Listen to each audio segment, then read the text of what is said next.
The Neo Reality Entertainment brand expands with a relaunch of the Neo Reality Collective Pop Culture News Talk. Your host, Eric Brown, gives his insights and thoughts in the ever-expanding news world of comic books, professional wrestling, gaming, TV, and movies. Be sure to donate to the brand and keep up to date with additional content on YouTube channels such as Neo Reality Entertainment, NRE The Wrestleverse, and NRE Pop Culture Omniversa.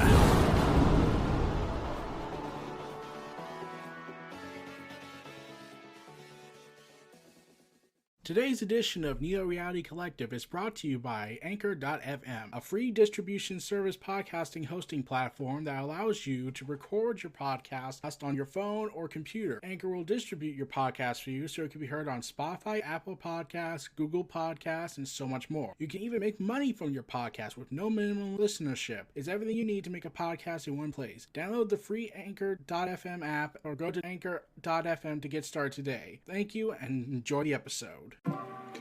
Welcome everyone to Neo Reality Collective. I am your host Eric Brown and we're back again with the podcast.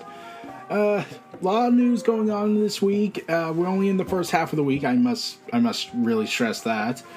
And yeah, big news happened. A lot of TV announcements, a lot of movie announcements, production, video games, especially in the world of wrestling as well. Let's get right into things and talk about everything. Baldur's Gate 3 will officially leave early access and be released in 2023. With the studio announcing that will leave early access and release in 2023, they shared the news during the 2022 D&D Direct in a dev diary that was focused on the journey so far. While it features some glimpses of the game, a Tiefling cosplay, and a doctor who may or may not be a doctor, the big news from the video was the confirmation that the Baldur's Gate 3 will not make it out of early access in 2022 and will instead come out in 2023. Stating, by the Nine Hells, we've added a lot of great stuff already and there's more where that's to come coming from. So join us in early access on our journey to Baldur's Gate 3 or come along in 2023 when the game releases. In February, the head of the studio said that 2022 would be the last full year of development, but he left some wiggle room as if there was still a chance it could make it before our calendars moved to 2023. Now the chance of a 2022 release is no more. The early access was released back in 2020, featured a wealth of content, and the early reviews, it came out saying that it was already exciting turn-based combat and some genuine storytelling greatness, but it would be worth waiting for the full thing with fresh eyes. So, yeah, I get why early access is an important thing for people, especially when you're trying to re-gauge and assess everything. I really do get it. I really do. It also could be like, what if it never comes out or the studio closes before it comes out and then we're just left with a unfinished game? Yeah, it's been that thing I've always had a scared issue with. That's why I've never bought an early access game. So, yeah, but luckily, hopefully things work out and we get Baldur's Gate 3 in full content with hopefully more DLC down the road. But we'll have to see. Again, like I said, everything can change between now and 2023, provided the world doesn't blow itself up, but that's a different subject because everything depresses me again. Along with things, Halo Infinite has released a roadmap, and I have immediately lost faith. So, yeah. They have a roadmap in production, which features a breadth of content. Let's go with that. Lone Wolves featuring in their 2022 roadmap. The Lone Wolf season will feature a Catalyst and Breaker, new maps, King of the Hill, Land Grab, Last Spartan Standing.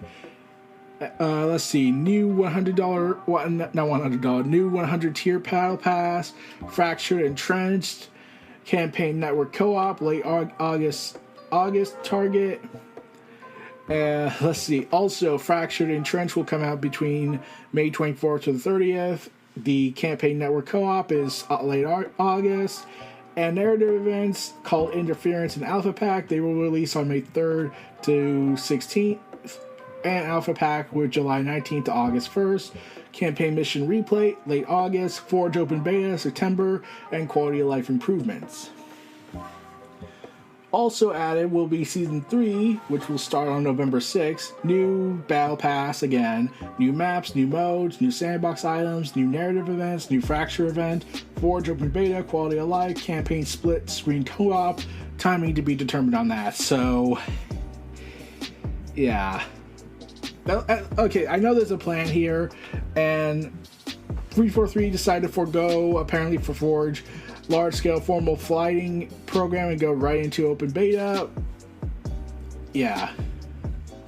And once it's launched, it will not go away and will continue to evolve and grow over time.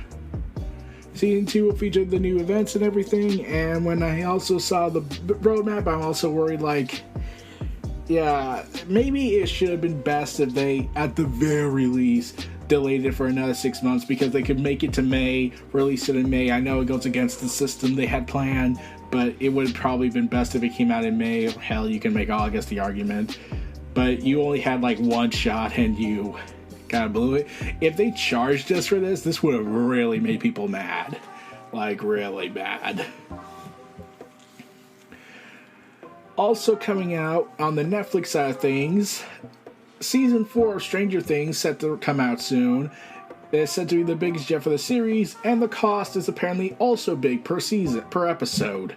But please know, this is per episode.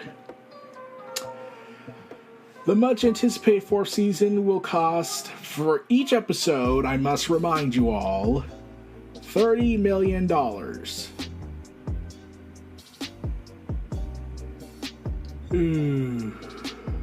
As reported by the Wall Street Journal, this news comes via a long article about Netflix shift to being more cost-conscious after years of prioritizing growth over cost efficiency.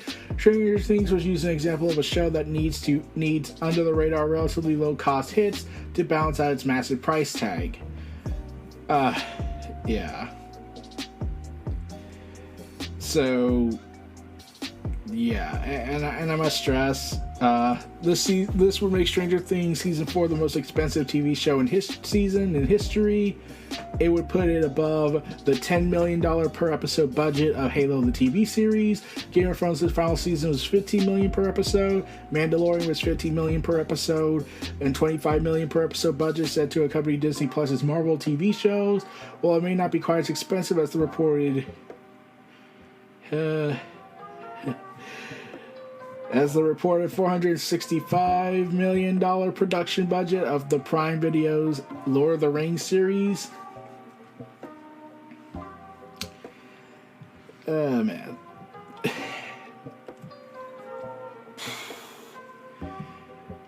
Yeah. Considering it's going to end soon after season 4 and 5, they did say there's spin-offs into the potentialness, but man, that amount of money. It's so insane these days how much TV's gotten more expensive as they shift more away from movies to longer form content. Like what was once a simple movie could now be stretched out into like 3 seasons worth of TV.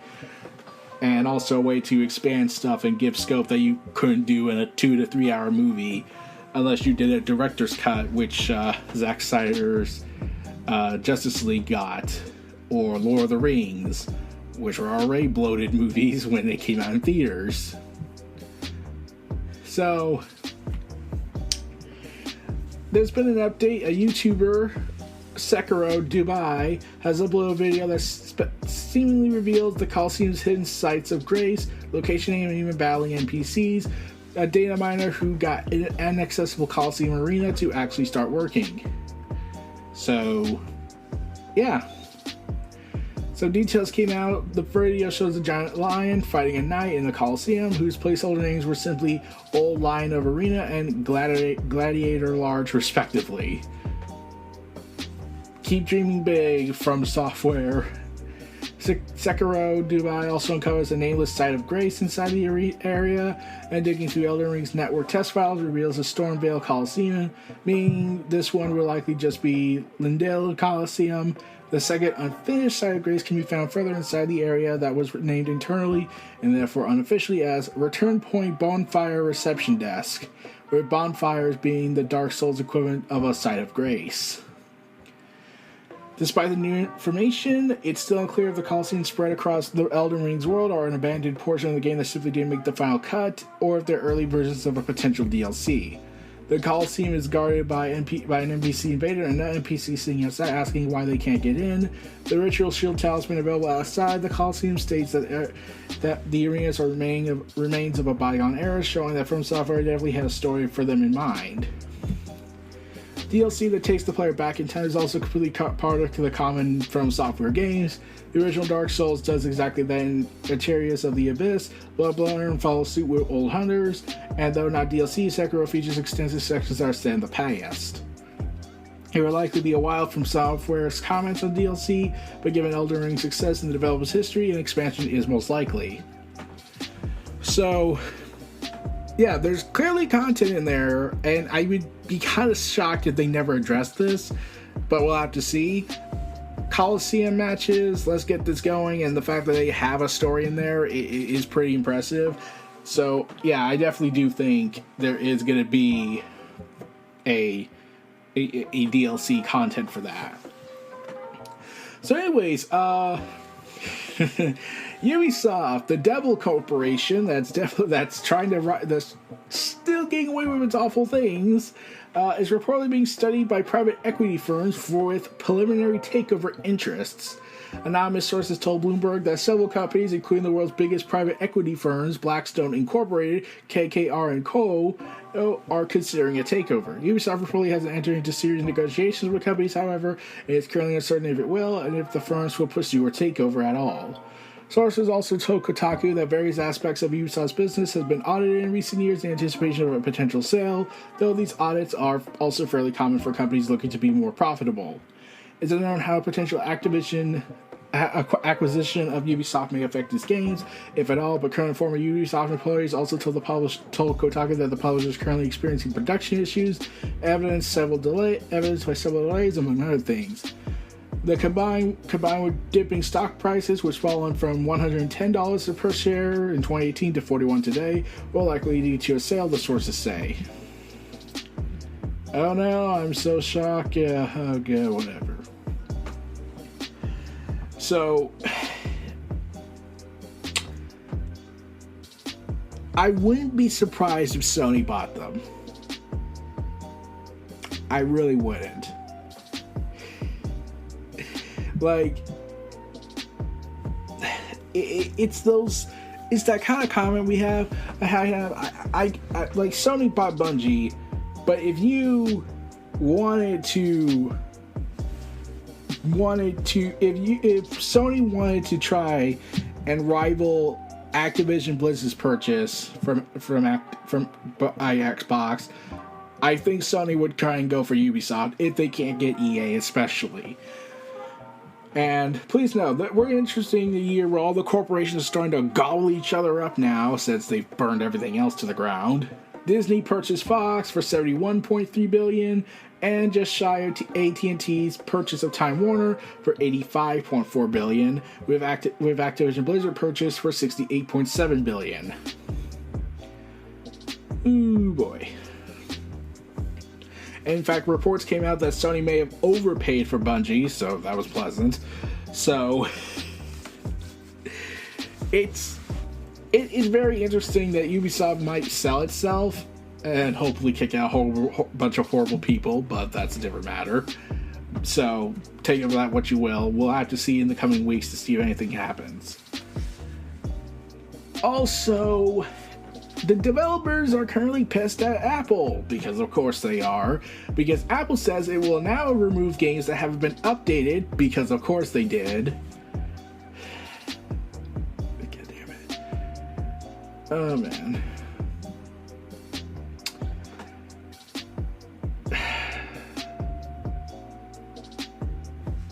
Here's the problem. The complaints, which are understandable,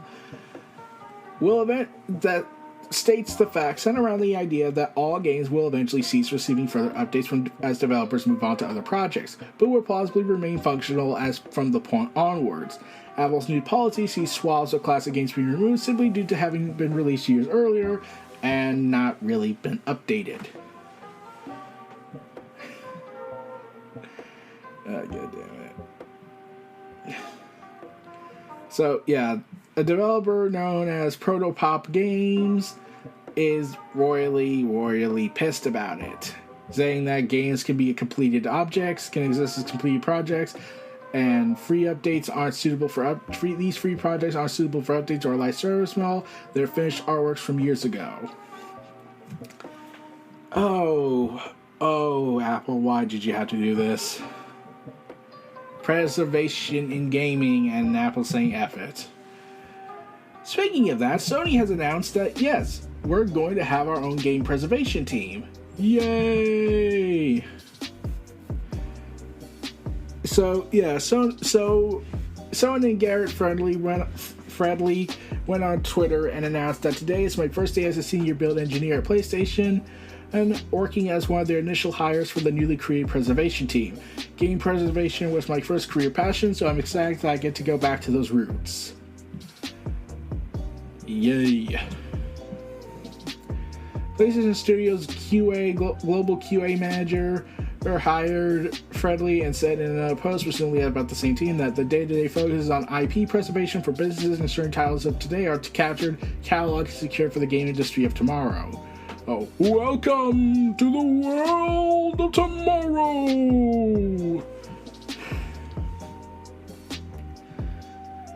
Yeah. Thank God we have emulators. So, Diablo Immortal, remember that joke? And how that happened? Man, that was a disaster. Well, it's finally coming to PC and will arrive as well as mobile, and it will arrive on both platforms on June 2nd.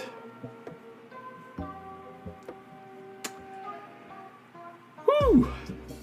I really somehow don't care about this after everything that went down. So do you remember The Mummy? You know, the 2017 Tom Cruise film that was supposed to, even though it was supposed to kickstart the plan for a Dark Universe series?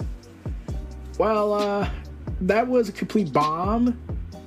And the Mummy director came out and said it was probably the biggest failure of his life, even though the process helped him as a filmmaker. Saying, as brutal as it was, and as many cooks in the kitchen as there were, I'm very grateful for the opportunity to make those mistakes because it rebuilt me into a tougher person. It also rebuilt me to be a clever filmmaker. That has been a real gift. I feel those gifts all the time because I'm very clear now. When I have a feeling that doesn't feel right, I'm not quiet about it anymore. I will literally not proceed when I feel that feeling. So, yeah. If only.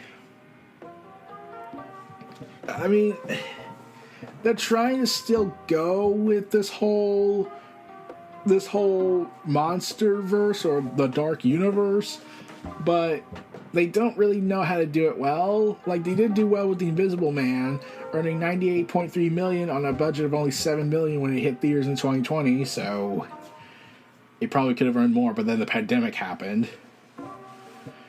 And they're planning to even release a Dracula adjacent character, Ryan Gosling-led film of The Wolfman, and Blumhouse's adaptation of The Thing's source novel. Yeah.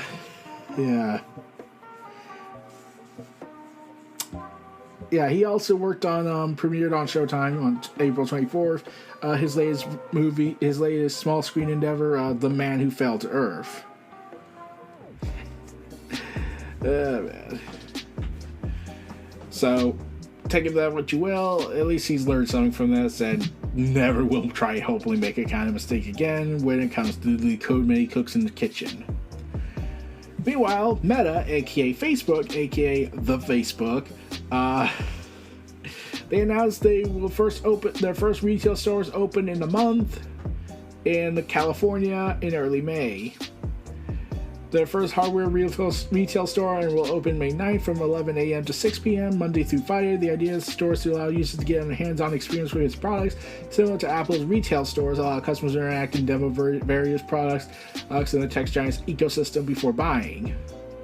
Well, let's hope it's not as cold calculating like the Apple stores. Oh, man. So anyways, I'm going to enjoy this on my Mac projects and whatnot and edit this later. So definitely, this is not me saying something. So, yeah, they've been trying to... Now they have retail stores, Facebook does. I'm still calling it Facebook. I don't care if it's called Meta. It's probably going to change its name back when everything blows up in their faces regarding the Metaverse and whatnot. So, yeah. There has been a report that went on a while back that said that Darth Maul was almost featured in the upcoming Obi-Wan Kenobi spinoff. However, the director, Deborah Chow, says she believes that's not entirely actually the case, saying, as long as I've been involved, we never had Darth Maul in any of it. Dave Filoni did a beautiful job telling that story already. So, yeah. And while the series will feature Darth Vader, that decision was not made lightly, where considering the story takes place that bridges the gap between the prequels and the original trilogy. She asked questions like, what is Obi-Wan's starting place, and what's been important to him in his life? Okay, he's protecting Luke. I don't want to be mean, but it just sounds like they don't seem to get what's going on. I mean, Kathleen Kennedy came out and said that, and I'm really not kidding, that they didn't want to make the show too bleak and they wanted to have some optimism in it. And I was like, dudette, or whatever. I'm pretty sure she's offended now, if she ever saw this. But you do realize Obi-Wan is in exile because everyone he knows and loves has been killed by the Empire, and people he has loved in the past are dead, and your response is to say it was too bleak to talk about. So you wanted to add optimism. Oh my god. Yeah, this is the thing that really annoyed me. I kind of wanted it to be bleak. I really did. Like, there's still you can still have hope in it with Luke and what's going to happen down the road, and then we're going to go back to being absolutely bleak and pointless when the sequel trilogy happens and everything's been negated. But it's supposed to be bleak. Like, this should be a story of a man trying to come to terms with everything as he deals with basically a threats that endanger Luke and what he believes is the only hope for the galaxy. Instead, you're going to bring in Darth Vader, even though you can't do that because the rematch already happened in episode 4, and it would be confusing because then Darth Vader would have probably figured out where he was because of the way Obi-Wan looks. And oh my god, this logic makes no sense. Anyways, before I get further in the rabbit hole, I just gotta point this out.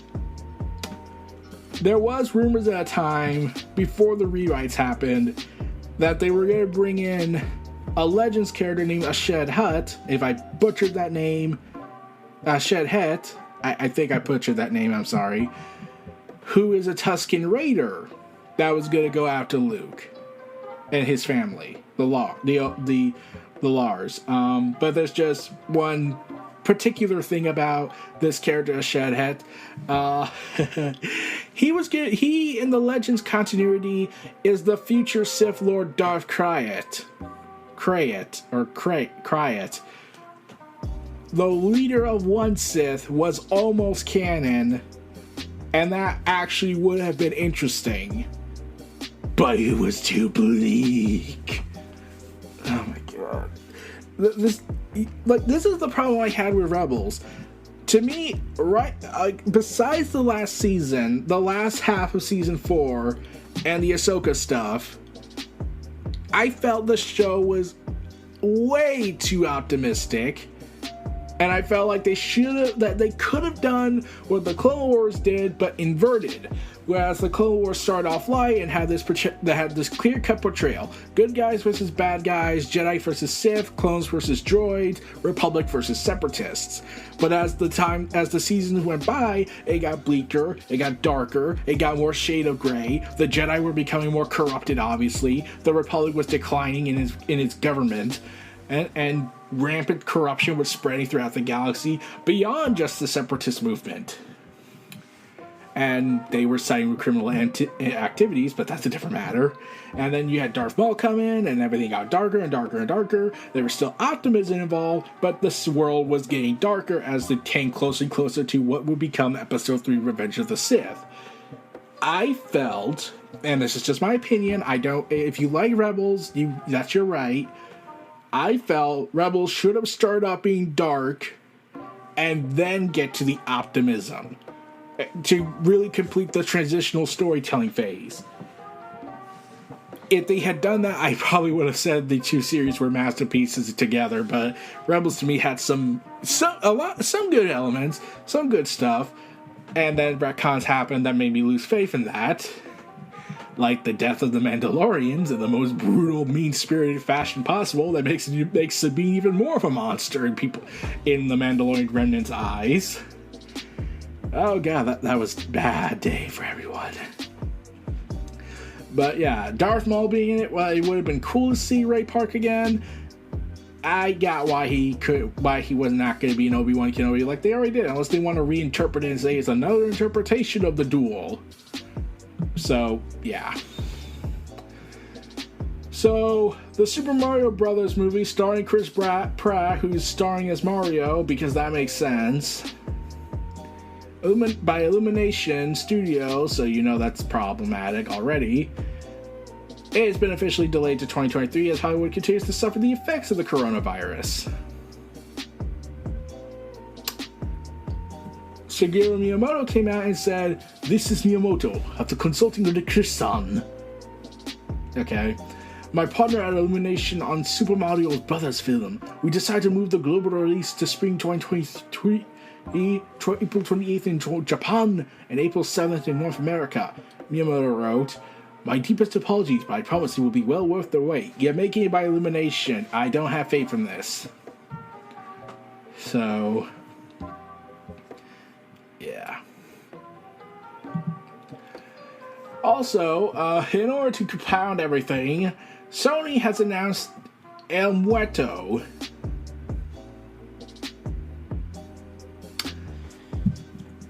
What's El Muerto? Okay. How do I say this, very delicately?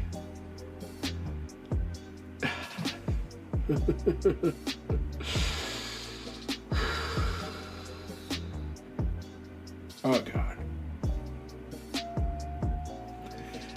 El Muerto is a Spider-Man spinoff film starring Bad Bunny, Marvel's first live-action Latino lead.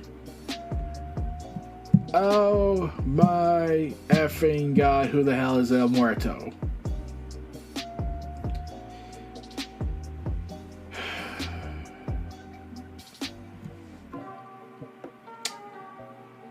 Oh god, how do I explain this delicately? In the comics, El Muerto is a superpowered wrestler who has had their mask and abilities passed down through the generations to become worthy. New wrestlers would need to prove themselves against El Dorado, Juan Carlos Estrella Sanchez was one of the chosen descendants, but he was unable to fight El Dorado when his father Marcus Estrada presented him. As a result, Marcus sacrificed himself to save his son. Following the tragic death, El Dorado would give Juan Carlos 10 years to become strong enough to face him again and earn the right to become El Muerto.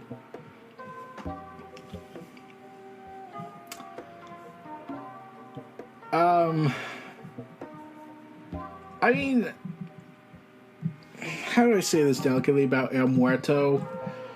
This is the problem I'm going to say. I'm just going to say it. You want to know who El Muerto, how long El Muerto has been in the comic books? And this is set to come out in 2024, January 12th. They have currently tentatively planned. But apparently, I read this. He's only been around since 2006.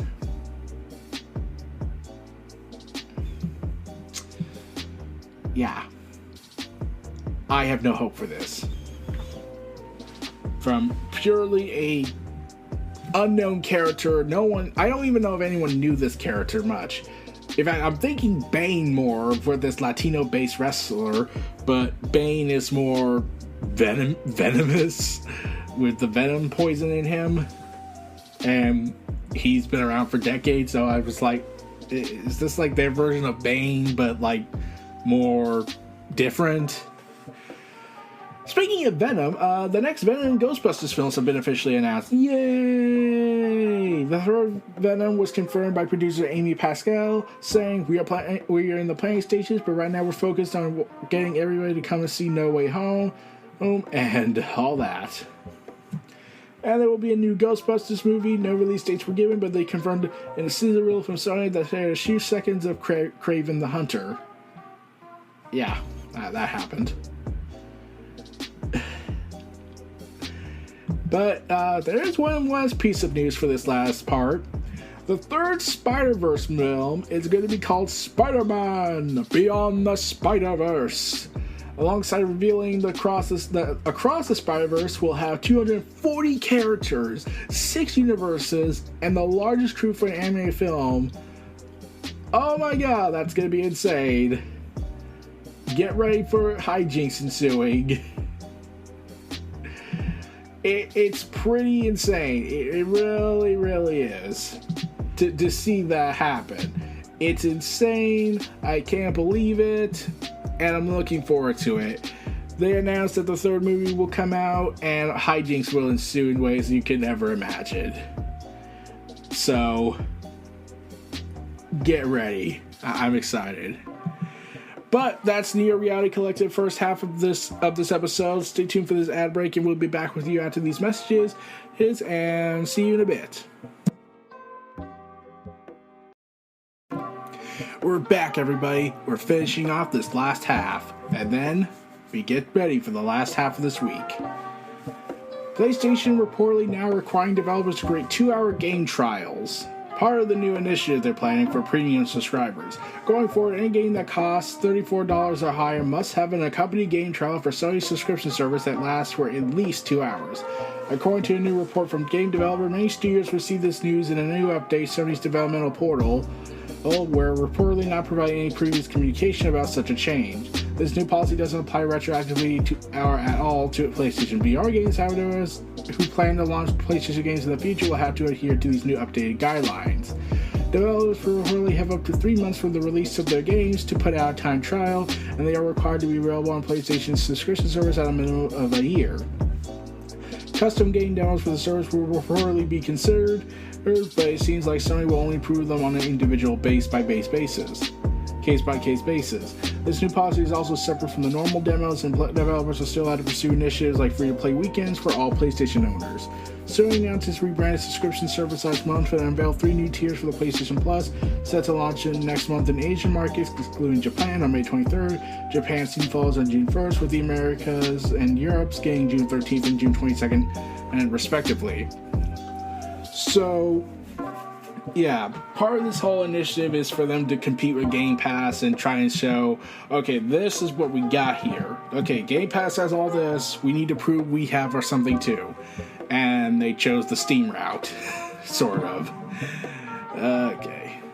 So they're trying to show that they can be different, but we'll have to see how this all works out for everyone else. So Netflix will reportedly offer nearly 50 games by the end of 2022, according to an anonymous source at the Washington Post. That the streaming platform is looking to explore game-based content opportunities from every direction, but sticking to mobile platforms for the time being. Currently have access to 18 games, meaning the plan to release around 30 more games within the next 8 months. A few days prior to the launch, Netflix had announced that a digital version of Exploding Kittens card game would arrive this year. Of course.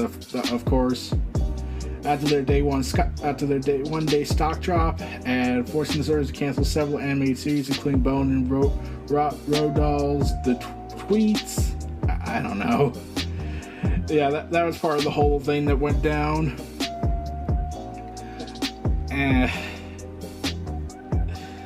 Yeah, so yeah, bad things going on when that happened.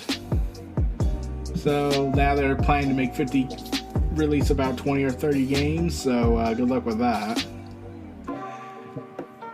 speaking of movies and projects, at CinemaCon, it was officially announced that a sequel to Matt Reeves' The Batman, and with Rob Pattinson and the crew back for another adventure. President Warner Bros. Pictures Group Chairman Toby Emmerich shared the news at CinemaCon 2022, and while nothing further was revealed as far as plot or release window, there is a sequel on the way. And saying more details will reveal. Matt Reeves came to help announce the Batman, saying more details will be revealed in a CinemaCon to come. This is gonna be fun. No idea I might make an analysis video about this, but we'll see if I can get anything in order. But it does involve what could be done for the Batman and a certain boy wonder. That will be up on my YouTube channel, hopefully. Meanwhile, Jonah, aka Bronson Reed, as he was also known as in NXT, Jonah is working on Impact as, according to Fightful Select, on a pay-per-appearance deal, and New Japan is said to be the top dog's priority, though. Previously realized Impact was only a short-term deal and was signed for the promotion through the Rebellion pay-per-view. He faced PCO in a Monsters Ball match at the Sunday's TV tapings, but this was his final appearance in the Impact Zone, remains to be seen. So, yeah. He's been a regular in New Japan since his debut in the promotion last year, and he has since performed Total Mass Destruction, TMDK, I believe, with Shane Haste in New Japan's United States shows, and they have aligned with Bad Dude Tito. So, Jonah's having fun. That's awesome. Meanwhile, as things continue, Impact Wrestling offered Maria Kanellis a short-term extension, but it's looking like it might be coming to an end, her run there. With her husband Mike Bennett, Matt Taven, PCO, and Vincent as part of the Honor No More group.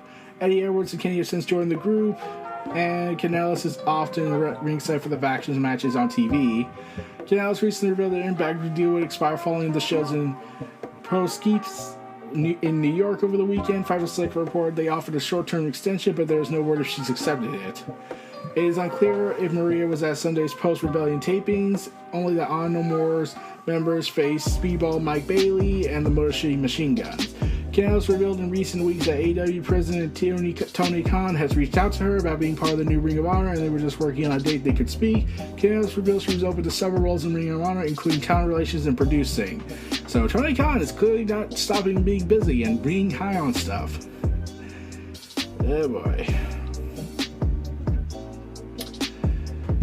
As Impact continues to either have pay-per-appearances, contract endings, but there's also a report that they will have someone be a significant push.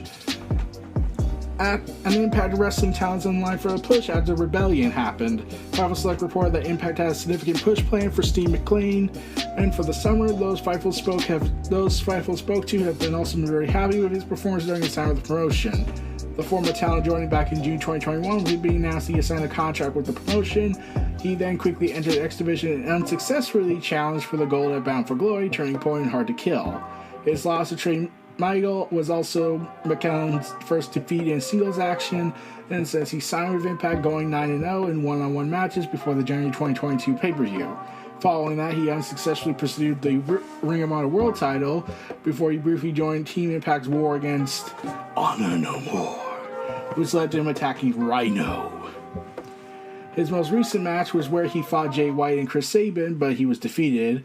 And then he took on Tomohiro Ishii at Sunday's Impact taping, so they're clearly invested in this guy, and I'm looking forward to what they can bring for him. Let's hope everything turns out well, and he does well, unless something horrible comes out and then everything's ruined. So, Fast X, the new Fast and Furious movie. They just started, and Justin Lin, the director of Fast and Furious Tokyo Drift, Fast and Furious, Fast 5, Fast and Furious 6, and F9. Yeah, he's leaving due to creative differences, and will be still remaining on the producer on the films. But stating in a statement, he said, "With the support of Universal, I made the difficult decision to step back as the director of Fast X while remaining on the project as the producer." He didn't elaborate on his decision to step down. He thanked the actors and stunt team and added, "On a personal note, as a child of an Asian immigrant, I'm proud to help build the most diverse franchise in movie history." Okay. Production had just begun, but there will be a brief process to find Lin's replacement. A decision is likely to happen soon, as the studio will reportedly already talking to replacement candidates. So, yeah, that ended badly. Yeah. Ooh. So, that happened. Like, wow. So remember Telltale Games, the iconic franchise, the Walking Dead game series they have? Well, in a documentary celebrating the game's 10th anniversary, as spotted by Eurogamer, the game's original developers revealed that they were at first in talks with Valve about a Left 4 Dead narrative-led spin-off that ultimately led to Walking Dead. When they presented a simple prototype was made, but the plans fell through when they were talking with Valve. Only later did Telltale approach The Walking Dead's creator Robert Kirkman about setting a game in his universe, the comic book universe, so everything is in the comics. The season designer and direction lead, Jake Roken, then said the very first Walking Dead prototype, which was actually for a different zombie thing that ended up turning into The Walking Dead, the first conversation was actually revealed. It was about, what if we did a narrative side story in the universe of Left 4 Dead? The prototype was completely text-based that presented options for the players to choose instead of seeing them actually play out the game world, as in the final version of Walking Dead. The gameplay saw players attempting to spin plates by looking at a number of characters simultaneously, with bad or late decisions causing their narratives to go wrong. Thematically, that's a lot closer to what The Walking Dead was about than Left 4 Dead and even a lot of other zombie franchises, so it ended up being a really good fit. I'm really glad that it didn't work out, Robert Kirkman added after about the Left 4 Dead idea. Oh, an iconic franchise that almost happened that didn't happen because Valve was bored. Seriously, are they ever going to count Beyond 2? Who knows? Whew. So, Warner Brothers at CinemaCon, CinemaCon was factored a lot into this. The Flash movie that's coming out next year, unless Ezra Miller's future is destroyed. Bad timing. Warner Bros. Showed off new footage of The Flash, including Michael Keaton's Batman living like a hermit alone in Wayne Manor, complete with long hair and a beard. Oh no, oh god. He's Luke, isn't he? In the footage, they see Keaton in his suit wearing a cowl, and he says, "You want to get nuts? Let's get nuts." Okay. And another scene, he's standing in front of 7 iconic Batman suits. Zod also makes an appearance and is seen flying at very high speeds and has a clear face shield due to the difference in the atmosphere.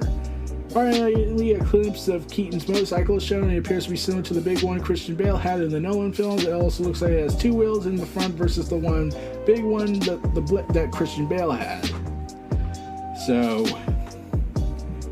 yeah, for a Flash movie, this certainly talks a lot about Batman and General Zod. Okay. As that's going on, back to gaming. Dying Light 2's latest patch includes New Game Plus, which will significantly alter the gameplay. 1.03 includes dozens of changes, including Game Plus, that will significantly alter the gameplay. Upon completing the story mode of Dying Lights, though not all 500 plus hours of content, players can restart the game experiencing the game with extra changes. Though Techland remains somewhat vague in its notes, the second playthrough will acknowledge that it's not the player's first time by modifying certain content and adding new and exclusive things to do. New content completely unavailable in the first playthrough includes 30 new inhibitors, new platinum objectives for parkour challenges, updated distribution of enemies, for example, volatiles and banshees will now spawn during the night, a new legendary weapon tier, gold encounters, and enemy difficulty that will scale with player level. Across all save files, Techland also fixed a number of bug quests and added a new one called Something Big Has Been Here, which introduces a new variant of mutated infected. The developers are surprisingly frank about the other changes, saying plainly that enemies with bows are less annoying now. The bug causing some enemies to become invulnerable to damage has been fixed alongside similar issues. The patch also includes achievement recognition, so everything pops as it should. Tackling said overall stability has been improved. Progression blocking glitches such as certain NPCs not appearing have been fixed. And patch notes. So, yeah. The game is turning out pretty well and is shambling its way onto Steam's 25 most played games list and selling more than 5 million copies in its first month. So, props to them on that. So, Variety came out with an exclusive report. Harley Quinn series is getting a new spin-off series. Variety has learned that the new series will be titled No Names.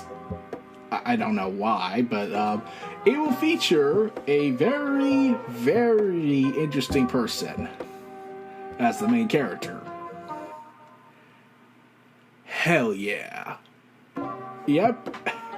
Kite-Man is the main character. He's gotten so likable with fans that he's getting his own spin-off. Saying, the executive vice president of original comedy and adult animation for HBO Max and Adult Swim, saying, "We love the wild and fun world of Harley Quinn so much so that we just had to make a spin-off, and who better centered around than the outcast Kite-Man.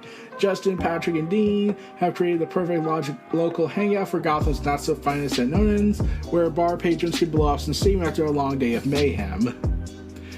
News of the spin-off came out on SW in March, where Schumacher shared some details about the show being in development during a Warner Bros. Animation panel. So, basically talking about how Harley Quinn unlocked a world of possibilities involving the iconic heroes and villains of the DC Universe, and exploring the world further with our partners is going to be a lot of fun with him. Plus, after getting dumped by Poison Ivy, the least we could do is give Kite-Man his own show. Though, didn't Kite-Man break up with her at the end of all this? Yeah, whatever. Oh, man. Fun. Hell yeah. Hell yeah.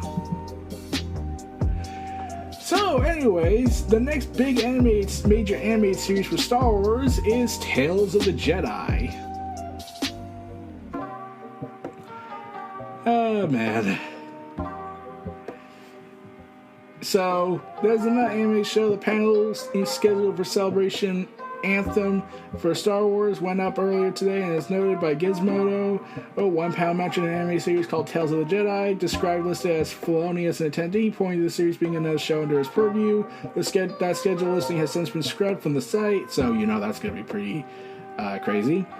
They don't know what it will be, but it's unlikely that it's another anime anthology series like Vision. Jedi is a pretty broad concept, meaning the show could take place anywhere in the Star Wars timeline. It could take place in the Old Republic, High Republic, Clone Wars era, or even after the rise of Skywalker, which means I would have to see Rey, and I don't want to. Because I'm not a fan of that character. They wasted what could have been an interesting character, and they blew it. Because they wanted to make her super powerful.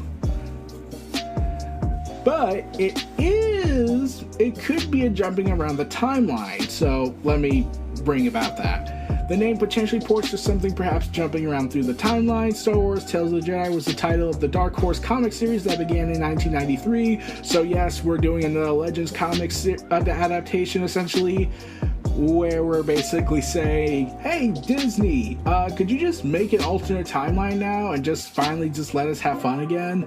No. Then why? Then stop bringing back stuff.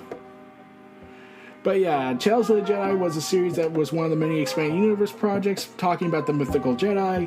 Many of the stories were set during the Great Sith War of the Old Republic, involving the fall of Jedi Ulic Qel-Droma, the saga of his great love Nomi Sunrider, or the evil Sith Lord Exar Kun. So we could see all them back in canon.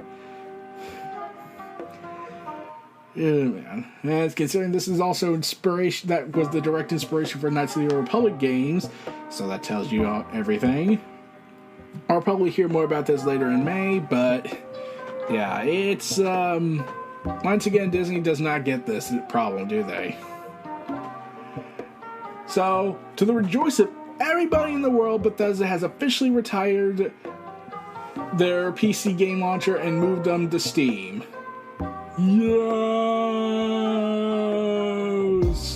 Finally. Like, oh god. Saying that players will now begin to migrate their Bethesda library to their Steam accounts, and starting May 11, you will no longer be able to play games on Bethesda.net's launcher. Finally. Meanwhile, Avatar 2, not the Last Airbender series, the blue people thing, I never watched it, despite how big it is. At CinemaCon, they finally have an update. Avatar 2 will be called Avatar: The Way of Water.